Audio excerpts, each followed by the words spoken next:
welcome to the Axe match. We'll go through the safety briefing, go through the stages, and then we'll get things going. I think most of you have been here before. If you have not, we run fairly typical of any other match that's a cold range. You're going to keep your guns empty, unloaded, not walk around with them slung on you in general.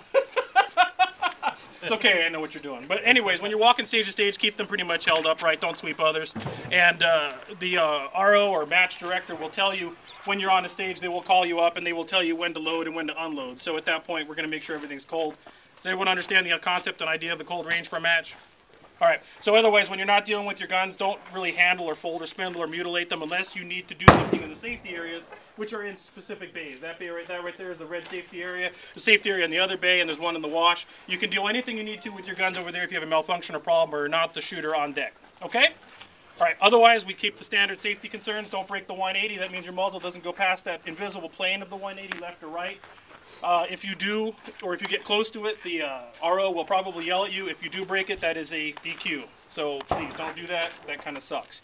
We have some specific rules for stages today that the RO will walk you through when you get there, and we will let you know about that.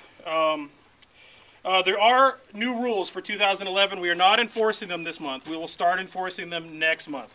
The reality is the rules don't really change anything except for one thing, and it's a contentious one. They have, per Michigan HQ, which is 13 people on the rules committee, initially came out with a rule that flat out banned the use of the Serpa holster. We fought with them about it. We changed the rule. It's not banned, but you have to run your handgun in condition 3 if you continue to use a Serpa holster. Not this month, next month.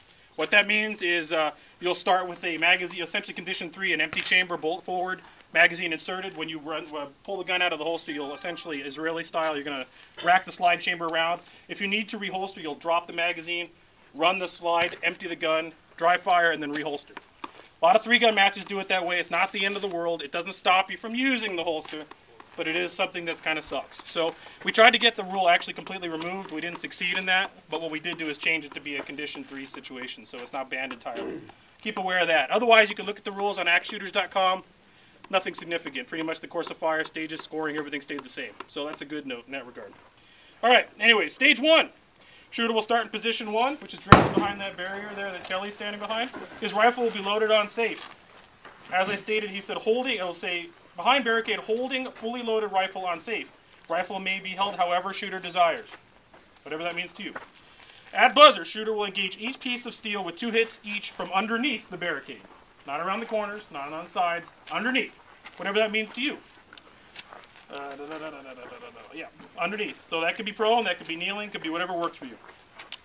After you've got your 4 hits, you will move to position 2, which is the tube. There's a tube on top of a table there. 2 hits on each steel through the tube. Then you're back over to this table. 2 hits on each steel over the top of the table. Then you're to that barricade. 2 hits on each steel from around the barricade. So around the sides. Lastly, last position, 2 hits on each steel from the kneeling position behind the barrel. Sounds simple. There's more coming later. Anything, is that good? Got it? All right.